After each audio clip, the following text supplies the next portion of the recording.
de bastardos y extranjeros.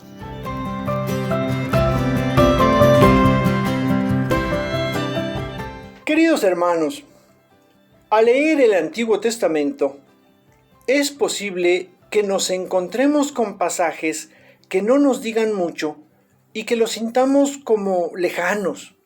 Ahora sí que como que estamos leyendo historia antigua, ¿no? Pero sabiendo que la Biblia contiene palabras de Dios y que leyéndola adecuadamente podemos obtener algo de provecho, no debemos desilusionarnos. Al contrario, hay que dejarnos llevar por la emoción de descubrir qué es lo que este conjunto de libros tiene para nosotros. Una forma de hacer esto es buscar actualizar el texto, es decir, leer un pasaje que nos diga algo no solo de la historia de la salvación y de las costumbres de un pueblo antiguo, sino de lograr que ese mismo texto nos diga algo para el mundo de hoy. Para esto es importante adentrarnos en el conocimiento de lo que el escritor sagrado o agiógrafo quiso decir o quiso enseñar al escribir lo que escribió, considerando que si está ahí es porque puede efectivamente proporcionarnos una enseñanza.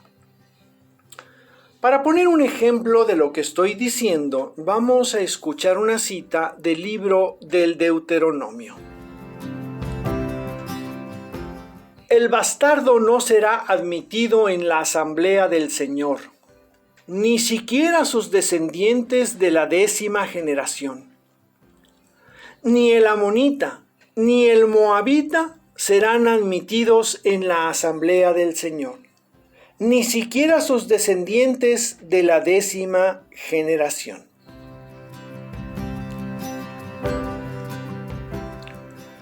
Para iniciar la búsqueda de un mensaje aplicable o cómo poder actualizar un texto, es muy importante considerar el contexto, esto es, las circunstancias que reinaban en la sociedad de ese tiempo para poder entender el sentido de lo escrito. Veamos. El libro del Deuteronomio forma parte de los 5 primeros libros de la Biblia, tanto hebrea como cristiana. Este conjunto de libros se conocía entonces como la Torá, esto es, la ley. Esta ley fue componiéndose a lo largo del tiempo y tuvo como fundamento los 10 mandamientos que Dios dio a Moisés en el Sinaí. Cuando el pueblo fue creciendo y se extendió por la tierra prometida, los problemas entre sus miembros también se fueron multiplicando, por lo que se les fueron haciendo algunas adiciones que aún no habían sido consideradas. Esto hoy día lo podemos ver en algunos países, en la mayoría diría yo, que tienen adiciones o enmiendas a su constitución política, que es la ley que los rige.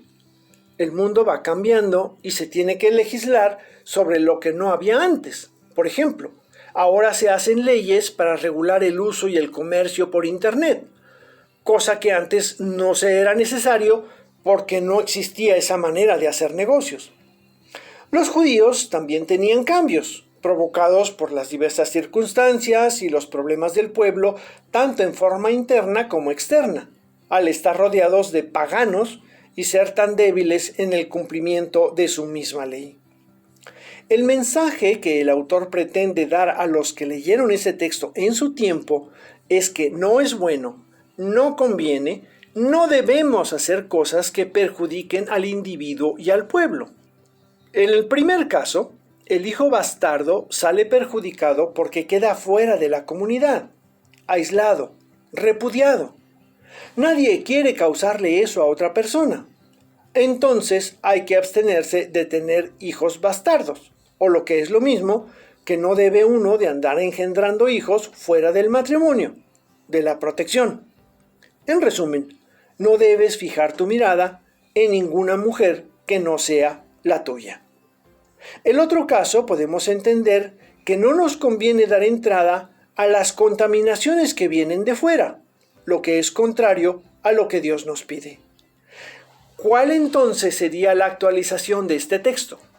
¿Cómo podemos aplicarlo a nuestros días?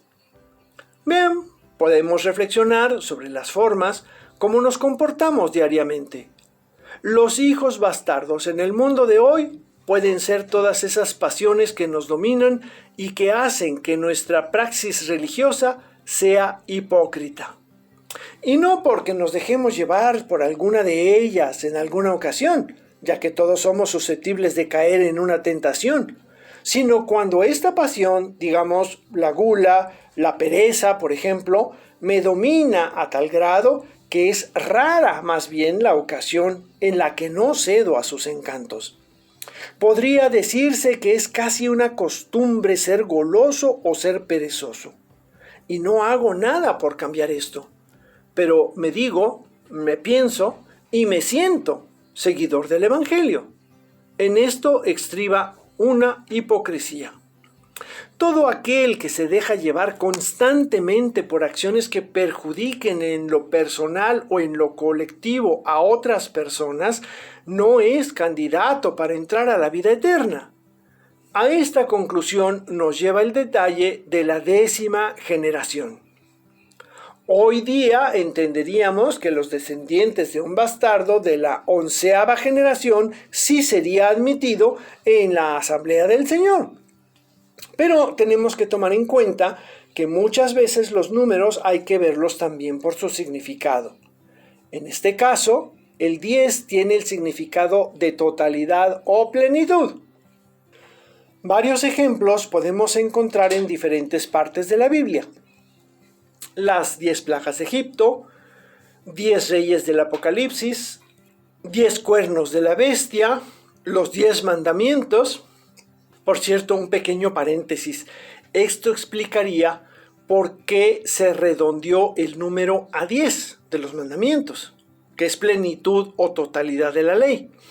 Porque los mandamientos aparecen en 3 lugares diferentes de la Torá y no en todas son 10. Una se encuentra en Éxodo 20, del 2 al 17, la segunda en Deuteronomio, capítulo 5, del 6 al 21, y la tercera en el Levítico, en el capítulo 19. Cierro el paréntesis. En conclusión, si 10 es totalidad, significa que la totalidad de la descendencia de los bastardos no entrarán al cielo. Esa es la asamblea del Señor. Por ello, y no habiendo más que de 2 sopas, si no están en el cielo, ¿en dónde estarán? Bueno, hay un lugar que se llama infierno, ahí lo dejamos. De aquí sacamos que nuestras decisiones nos deben llevar siempre a actuar para hacer lo perfecto, lo que edifica, lo que mejora. Ahora, por otro lado, los extranjeros son todas aquellas ideologías que son contrarias al plan de amor que Dios tiene para el hombre. El aborto, la eutanasia, la ideología de género, la falta de conciencia ecológica, el capitalismo que abusa del consumidor, la corrupción, el crimen organizado y el desorganizado también, ideologías y acciones en las que muchas veces participamos y estamos de acuerdo y aún así nos seguimos llamando cristianos. Movimientos como las católicas por el derecho de decidir y otros por el estilo son un contrasentido. No se puede defender la vida cometiendo asesinatos. Y a esos extremos llegamos cuando, por ejemplo, la doctrina me enseña que no es correcto tener relaciones sexuales fuera del matrimonio, pero como sí las tengo, me doy el lujo de no estar de acuerdo con esa parte de la doctrina. Si quieres otro ejemplo, investiga la diferencia entre católicos y anglicanos y cuál fue la causa de la separación.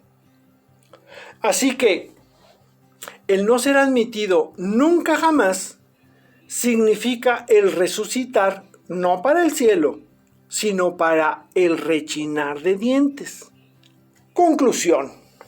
Si te precias de ser parte del pueblo de Dios, no te portes como si fueras extranjero. Revisa diariamente tu proceder para detectar en qué te equivocaste, en qué caíste, en qué pecaste. Revisa también tus valores, tus criterios, tus maneras de pensar y de ser, para que cada día te vayas acercando más a Dios y a la promesa de la vida eterna.